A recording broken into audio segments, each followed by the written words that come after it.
On this episode of Bite Sized, we are watching and discussing the 39th scene of the movie The Twilight Saga, New Moon. For those of you watching along at home, that's from 123:37 to 127:02. And now, on to the episode.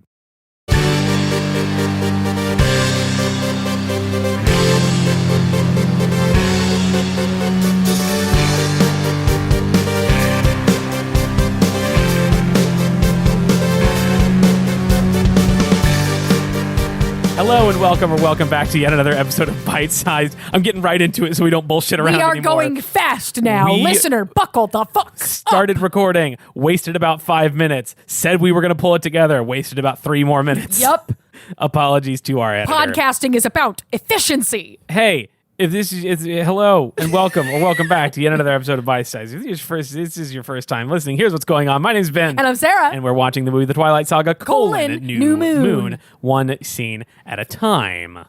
And sometimes we have guests, but today this week we don't. So instead, why don't you check out the Bite Size Patreon, where you can get extra bonus content and check out our monthly series where we watch the movies the Twilight stars were in before they were in Twilight. You can also buy a sticker or pay some money to have our voices read your words in what some people call advertising. Maybe, if you call it that. We just call it fun. All that information and very little more available at patreon.com/Twilight Podcast. Not a lot of other information there. No. There's content. Just fun stuff. But if you look for more information, you're going to find exactly what we just told you, because we were very concise and good at our job. Exactly, right to the point, because podcasting is about efficiency. Yes, it really is.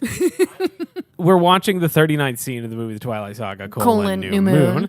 And Bella and Jacob are in a truck. They're in a truck. And have They're a out of a conversation truck. that made me a little angry. Yeah. I can't wait to talk about it. I took a lot of notes. Hey, listener, you can't see him scrolling, but I've never seen this many notes on A-Bear's phone. That's a lot of bullet points. That is a lot of bullet points. I'm so excited. This is going to end up being an hour-long episode. I'll give you the short version of it now. But at a certain point, I just started... I had to pause the movie because I was getting mad at Bella, but who I was actually mad at was past me. Oh. And we can get into Let's get into it.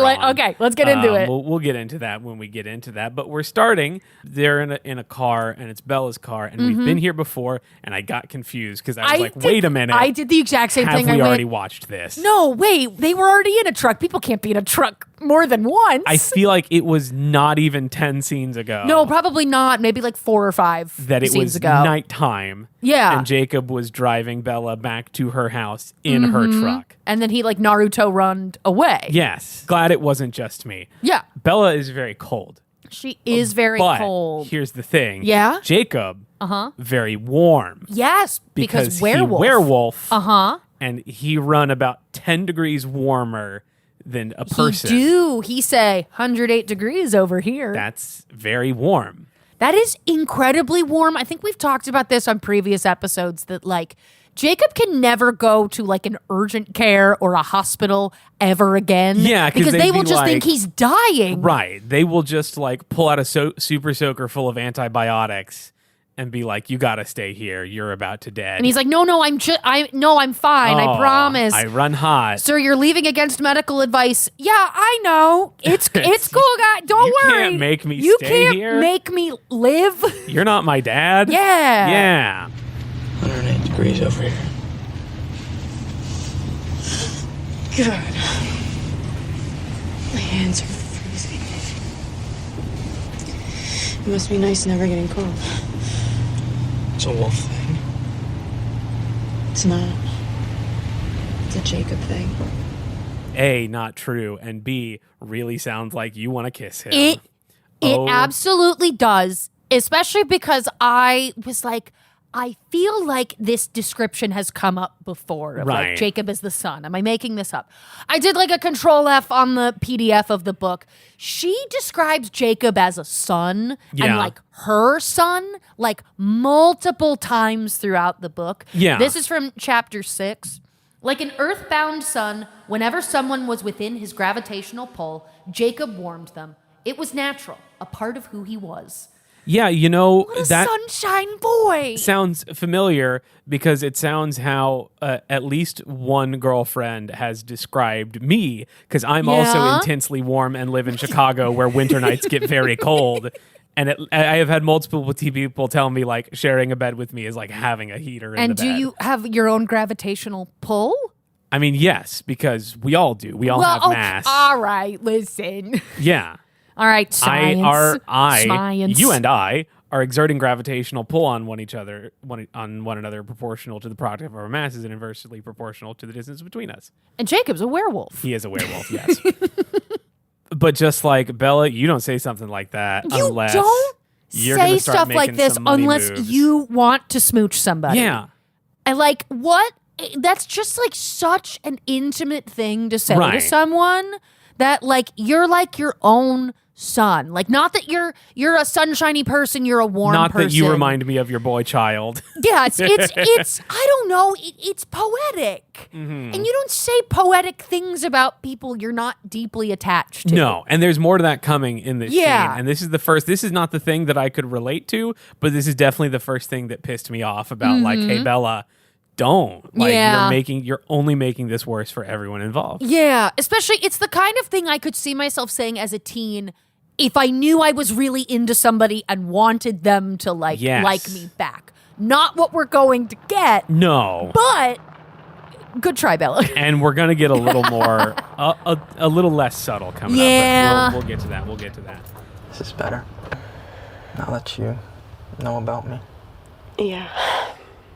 I feel like we have had this conversation Mm-hmm. before, Jacob. We don't asked and answered. We can move on from Well, this. this was a weird like ADR line because it's over them driving Yeah. into the yard, and then Bella has this really weird. It's like very short. It's just and that's it. Yeah, I wasn't sure what that word I was like, wait, what? This feels like a weird editing choice, or maybe a word got cut out. But it's just, is this better now that you know about me? But yeah. what? But what? Wait, that's not a normal response to that question. In fact, and it would have been more impactful if it was just silent. Yeah. If she didn't respond to that at all. No, but we Yeah. decided we needed the cut of her saying "but." I don't know, man. Yeah, well, because they needed her to say something after guess. calling him a piece of sunshine. Otherwise, we would forget that she was in the truck. Yeah. Oh my God. Wait, women in Yeah. car? Yeah, they are still there even when you don't see them. Wait, but no, they were in that other scene, and then she's here too. No, okay. I think I understand the source of the confusion here. Yeah. When mommy goes behind her hands, do you think she stops existing? Yeah. Oh, okay. I see what happens now. Yeah, when Bella's off screen, she doesn't exist She's- anymore. well, She's in a yeah, liminal okay. space. I mean, that's technically more true for fictional characters than it is for actual people. And they both have gravitational pulls towards each other. but not object permanence. Apparently. No, they do not. Now we get to the part of the conversation and of the scene where I get mad at movie Bella. Okay. But mainly because it's what young Ben needed to hear as well, Mm-hmm. where Jacobs just starts describing his red flags, Yeah. and Bella's like, well, surely that won't happen to us. And I have been in that situation a couple times, exactly 2 times, and 2 for 2. The thing that a person warned me about when we first started dating wound up being the reason I never wanted to talk to that person again. Yeah, the unhealthy relationship habit that they were like, hey, just so you know, I tend to do this. At some point down the road, guess what happened? And then is why we stopped talking. But I think it's the Romeo and Juliet of it all, right? Of like, maybe we're also tragic, star-crossed lovers, and Yes. love can overcome all. And I was thinking about that not quite that during this scene, but just like maybe not young and tragic, but just like young and optimistic. Yes. And you want to believe that, well, surely you won't have an emotional affair with someone else while we're dating. Or you don't believe that anything bad could happen to your relationship. Like, I know that in high school, I've talked on the podcast before, I had a boyfriend in high school. We started dating my senior year of high school. And then, of course, college comes. And you're like, well, what happens to this relationship?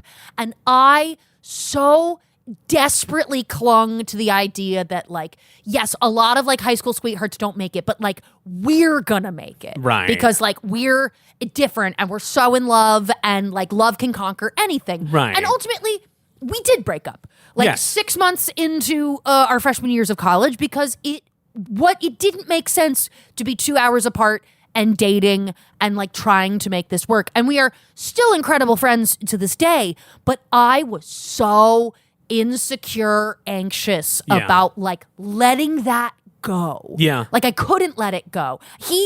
God bless him. We had a long talk about it and he like wanted to break up, but I was like, no, I think we can make it work.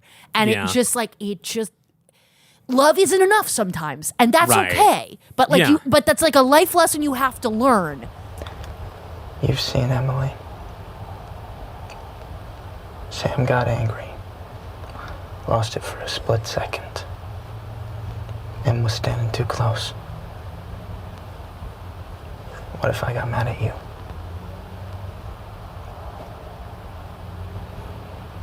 Sometimes I feel like I'm gonna disappear.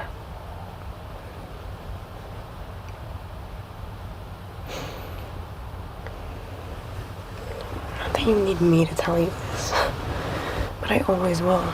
You're not gonna lose yourself.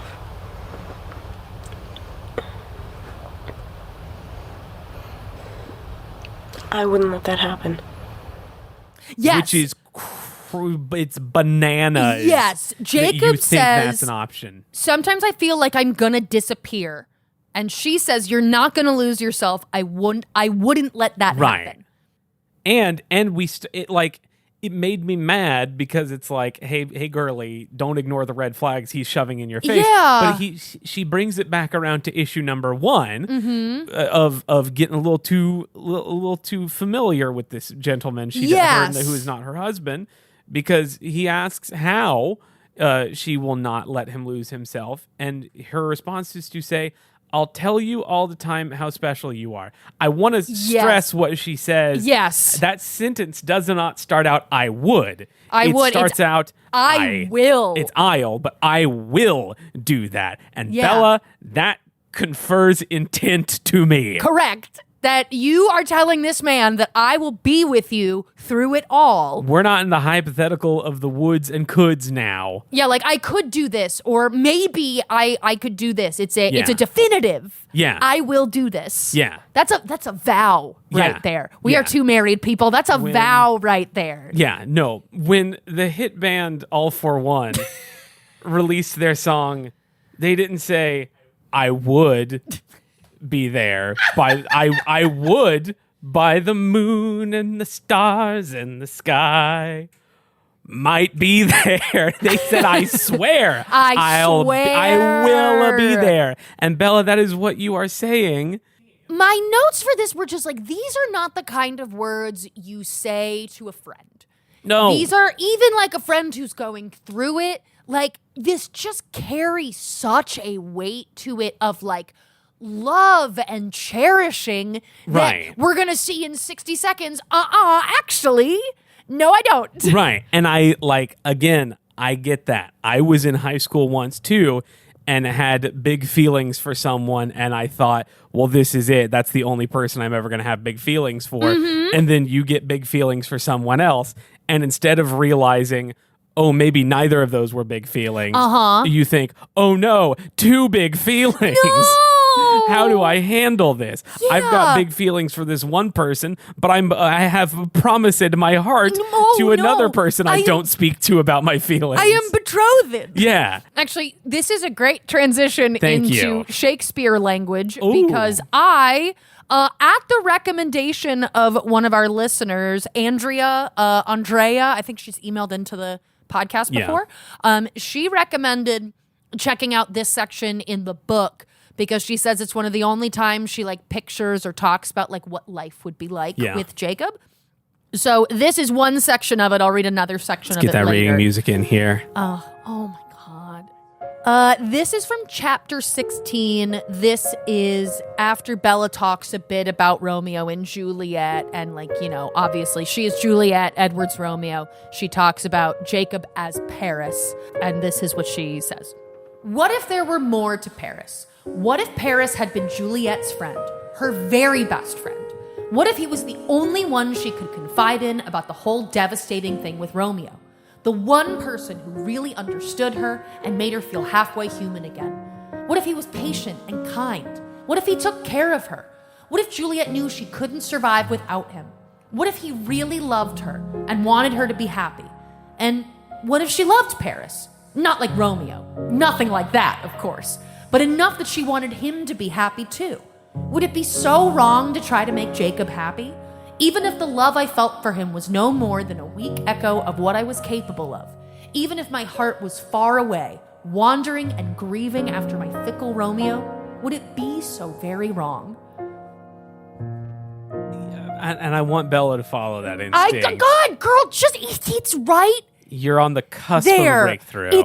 You're so fucking close. I hate Book Bella saying, well, obviously I don't like him like that. Right. Like, gross. I'm like, no, this man has given up so much for you. Yeah. This man transformed into a wolf because your boyfriend's family was around and then a bunch of other vampires showed up. This man has given up his free time to build bikes with you and help you get back together, go to movies with you. He and his friends are hunting down a vampire to not kill you. This man loves you more than any other man in this world. This man has never abandoned you in the woods. No, and he straight up said at the movies, like, I'll wait. Yeah. I'll be here. I care about you. I'm not going to rush you. He doesn't. If that's not what you want. He doesn't have a stepbrother who turns feral at the scent of your blood. No. He's never shoved you into a pile of vases. Yeah. Yeah. He's just a man building bikes. And this is something we talked about several episodes ago. Mm-hmm. It is part of the purpose of this movie is to make us believe that Team Jacob could be a thing. That Team Jacob ever had a chance when we know it never did. It makes me madder at Eclipse and Breaking Dawn Jacob because like that is such a different Jacob than New Moon Jacob. Yes. Yeah. New Moon Jacob was sunshine and caring and warm and all he wants is to love Bella. And age appropriate, and just wants to like love Bella in the way she like deserves to be loved, but like not in a creepy possessive way. But the narrative won't allow for Bella to go with boy number 2. No, it always must be boy number 1. Exactly. And so Jacob must be written to turn into kind of like Jacob's must be given flaws. Yes, Jacob must turn into a very mean person because otherwise, why wouldn't she choose him? Books are hard, man. Jake is so great.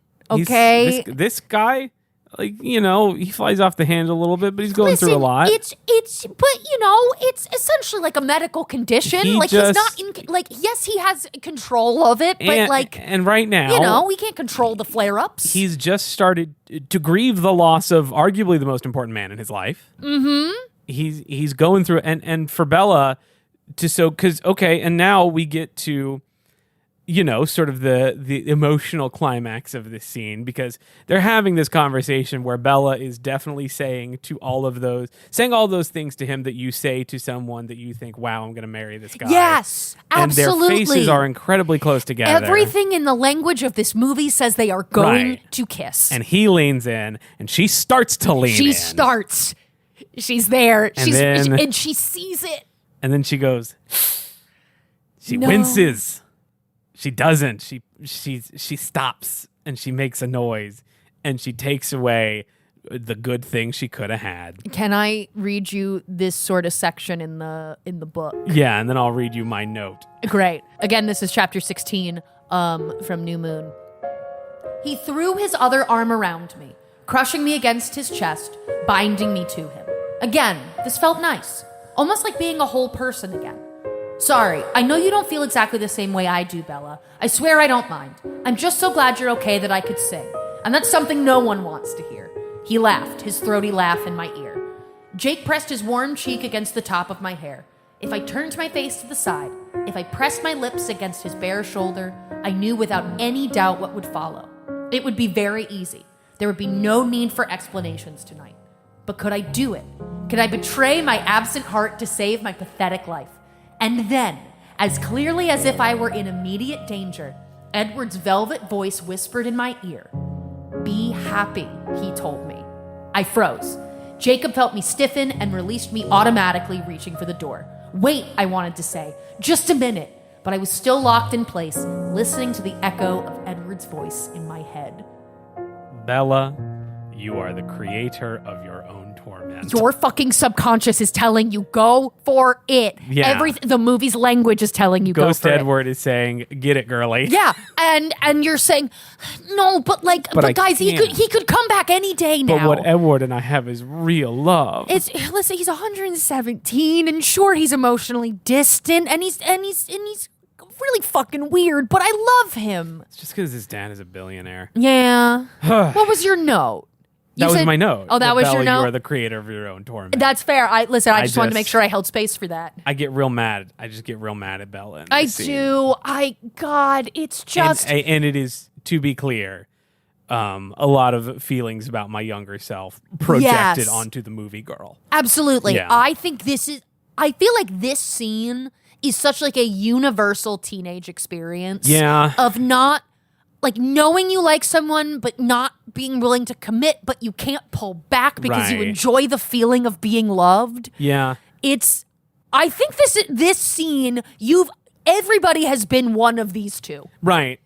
Either the one who's like, fuck, I like you, but I don't know if I can do this, or I'm so head over heels in love with you, and all I want is for you to be happy. And I've mostly been that person in my life. I've mostly been a Jacob. Probably more been the Bella than I have been Really? the Jacob, I think. Interesting. Yeah. And that's why we complete each other Yeah. as a dynamic podcast duo. I know. Efficiency. We each take a side. I know that, like, demographically speaking, our listeners sort of tend towards more where we're at, sort of on the other side of these things. But if you, listener, are a young person and you're in a relationship like this, just save yourself the trouble. Oh, learn from our mistakes. Yeah. Learn from these fictional people's mistakes. It's going to be so much more fun. You're going to be so happy on the other side, and Right. it's going to hurt for a bit. I know it will, but you have a village of people to help carry you through. You'll be okay. It's going to hurt a lot worse if you don't allow yourself to just kiss the handsome boy you just told that you'll tell he's very special, because kiss him. maybe that guy who left you several months ago might come back. But also the handsome boy in the car with you did say, I could be dangerous to you, so maybe listen, the metaphor only works so much. Also, to be fair, she's gone from one monster man to another monster man, so I'm sure to Bella she's like, tomato, I don't give a basically. Okay, we gotta press on. Miles to go before we sleep. Fortunately, the rest of the scene will go quickly. Mm-hmm. Bella tries to leave the truck, but Jacob pulls the door shut and the shore shut because he smells a vampire. He does. What do you think vampires smell like? Ooh, I imagine rusty like blood. I imagine they smell like nothing. Really? Like maybe like one of the non-Cullen vampires might smell like blood to a werewolf because they have recently eaten blood. But I feel like a lot of what we consider to be body odor comes from sweat and oils and like dead skin cells and they don't have anymore. So they smell like granite. They just smell like nothing. They smell like your countertop.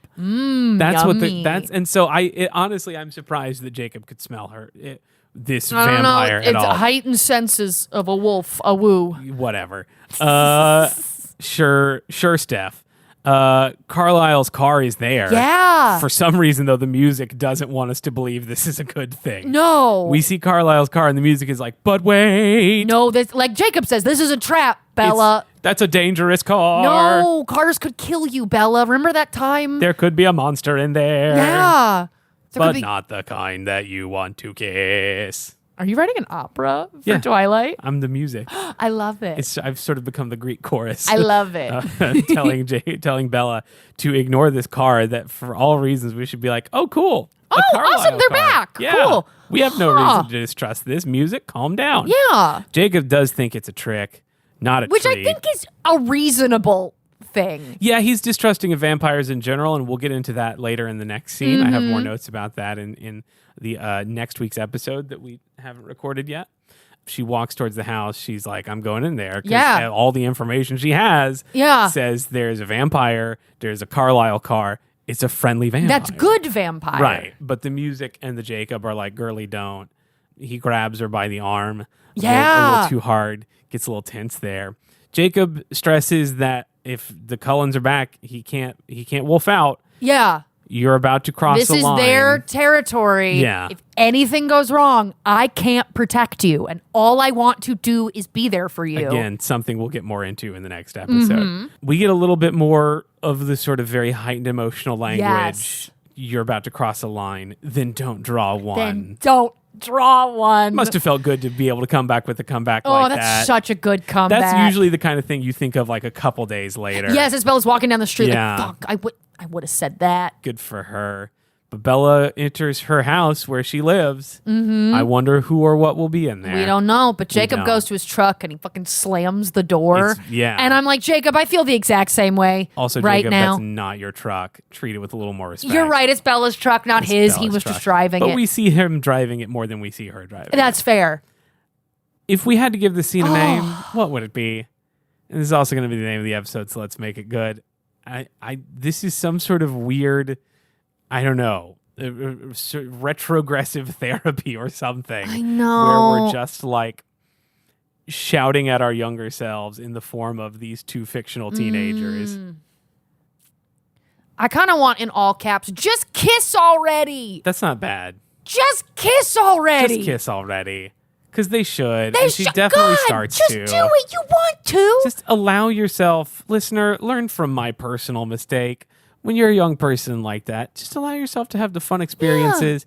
I know it feels like it's got to be special and you got to save it for the one, but No. you're going to look back in one day and you're going to think, I should have kissed more people. Yeah. Yeah. Just kiss already. Just kiss. Yeah. Smooch, smooch. JK stands for just kiss. Yeah. Yeah. JK, Jacob. Just kiss Rowling. Just kidding. Don't. No. No one kiss her ever again. Ever again, her and her mold. No more kisses. No. Sarah Murphy, is there anything you would like to promote? I want to promote going to conventions with your friends. I Sure. just went to Gen Con in Indianapolis with a bunch of my friends. I posted about it on the Bite Size story, saying that Gen Con is literally unvisitable because there was not a single piece of Twilight merch while I was there. Who would have thought this boy-centric convention wouldn't have Twilight merch? Yeah. It's mostly board games and Magic the Gathering cards. Crazy. Okay. I say in my Magic the Gathering shirt. But I had a great weekend, and spending time with friends is great. So go on a little weekend trip with your friends. Hey, what do you want to promote? I would also like to promote something I've done within the last couple of days. Yeah? I want to promote a little movie called The Odyssey. Ooh, I saw it yes, yesterday. yes. Here to tell you, it's as good as everyone says it is. What did you give it? What was your rating? I've fallen off the letterbox train, but I'm probably going to give it 5 stars. Because I gave it 5 stars. Here's a fun fact about this movie, a little bit of film trivia for you. Yeah. This is only, the Odyssey is only the 3rd movie ever in history to make me cry. Really? Yeah, I am not a movie crier. Wow. And this is number 3. Oh, love the Odyssey. Go see it. Go see it. If you're in Chicago, go see it at the Music Box. Yeah. Where their concessions are normal prices. Yeah. Or the Davis. That's where I saw it. Davis is good, Another too. independent cinema. Yeah, definitely do that. I also want to support, as we mentioned earlier, patreon.com/Twilight Podcast. Yeah. I would like to support. I would like to promote a little email address called myfavoritetwilightpodcast@gmail.com. Just a little old email I address. swear, we record 2 episodes a day, and I'm telling you, episode 2 is going to be tight as a drum. Goofy. No, Oh, sorry. Tight as a drum. If this is episode 1, episode 2 is in for trouble. Yeah, it is. I would like to promote you following the show on social media. You Yes. personally, Sarah Murphy. Yes, I already do because I run the Instagram. I want to promote Sarah Murphy's following of at bitesizedpod_ on Instagram. Tell a friend, tell a neighbor, write a letter to your congressman. Tell an enemy. We'll entertain them too. Yeah. Tell the person next to you on the bus, say, hey, listen to this, and hand them sort of the other one of your AirPods. Hi, stranger. We don't know. You don't know me. My name is Ben. You're listening to a podcast called Bite Size. We're watching and discussing the movie The Twilight Saga: New Moon. one scene at a time. You should follow us at bitesizedpod_ on Instagram. Thank you to my editor, Ben Oxshire.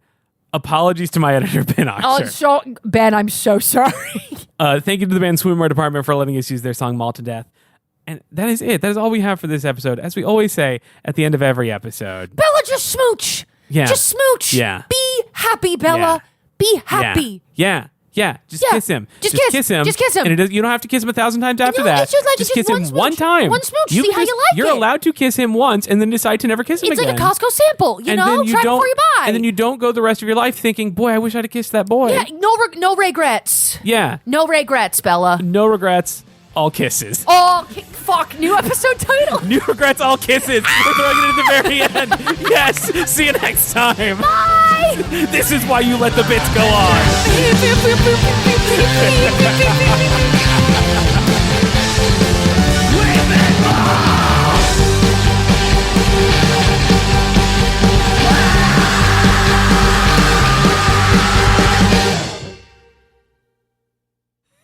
Did you hit the record? Sarah, what's that? I got a blankie. My wife just gifted you with something.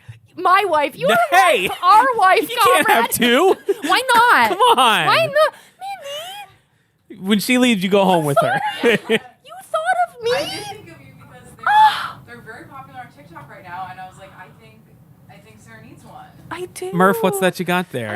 I have a blankie. It's a It's got- Twilight Saga blanket that says Team Vampire and Team Wolf, and it has Edward and Jacob on it. That is and it's so perfect. fascinating. I love it. It is officially licensed to Twilight It is. merchandise. It's official. But Team Vampire and Team Wolf definitely sounds like the kind of thing you would put on a blanket if you did not have legal permission to put Yes, Team of Edward and like- Team Jacob. Yes, Team right. Blonde Boy and Team Brunette Boy. Right, but it's also got a big old picture of Taylor Lautner. Yes, and big old picture of Robert Pattinson. I've seen a lot of, there's a baseball on it. I've seen a lot of Twilight merch. I don't think I've ever encountered the phrase Team Vampire or Team Wolf before. I like it because they're little like speech bubbles. Like one of them is saying Team Vampire. Jacob is saying and Team Jacob Wolf. is saying Team Wolf. That's nice. And there's little like flames around Jacob, and there's little plants around Edward. Wow.